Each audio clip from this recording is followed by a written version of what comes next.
Sa halip na ilagak ng gobyerno ang kanyang budget, rekurso, sa mga walang kakwenta-kwentang ayuda programs. Di ako galit sa ayuda. Di tayo galit sa ayuda. Alam niyo saan tayo galit? Sa paraan kung paano binibigay ang ayuda. Totoo, may mga tao kailangan ng ayuda. At dapat tulungan yun. Bigyan ng gobyerno yun. Diretso nga dapat sa kanila. Pero sa paraan kung paano binibigay ang ayuda, nakakagalit talaga. Parang pinalilimos natin eh. Anong ibig sabihin ko dyan? Hindi ka malilista sa AKAP, AIX, TUPAD, MAIP kapag kaaway mo yung barangay coordinator, yung area coordinator. Diba? Pag nakalista ka sa kalaban, pag markado ka, nasa kabilang kulay ka. Di ba? Akala mo sa kanila yung mga pera na yan eh. Ang lalakas ng loob.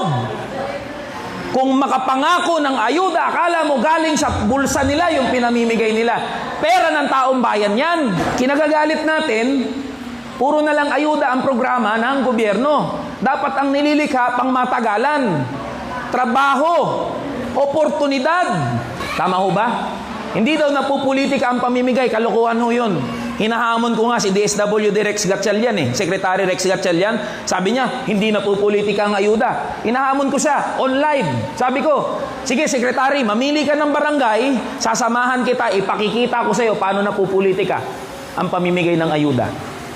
Ang punto, nilalaan ng gobyerno yung napakalaking budget niya doon sa puro ayuda, ayuda, ayuda. Sa halip na gumawa ng kapaki-pakinabang ng mga programa at mga serbisyo. Nalilikha ng trabaho at oportunidad pang matagalan. Mas gusto ho natin yun. Dahil ang ayuda, one time, big time. Nangangapital ho kasi ang mga politiko sa desperasyon natin. Naghihirap tayo. May sakit yung anak natin. Gusto natin, may pagamot yung kamag-anak natin.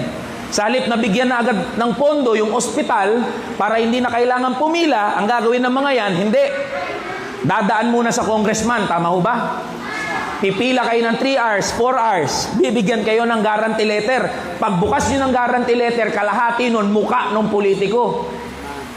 Tulong pa rin sa atin yun. Tatanggapin ho natin yun. Pero nakakawala ng dignidad yung ginagawa ng mga politiko. Nangangailangan na tayo ng tulong. Papipilahin pa tayo 3 oras, 4 na oras. Pababalikin pa ho tayo, tama? Kaparehas din sa ibang ayuda. Diba? Ipi-pay out na lang, nandyan yung DSWD, nandyan yung DOLE. Ibibigay na lang sa tao.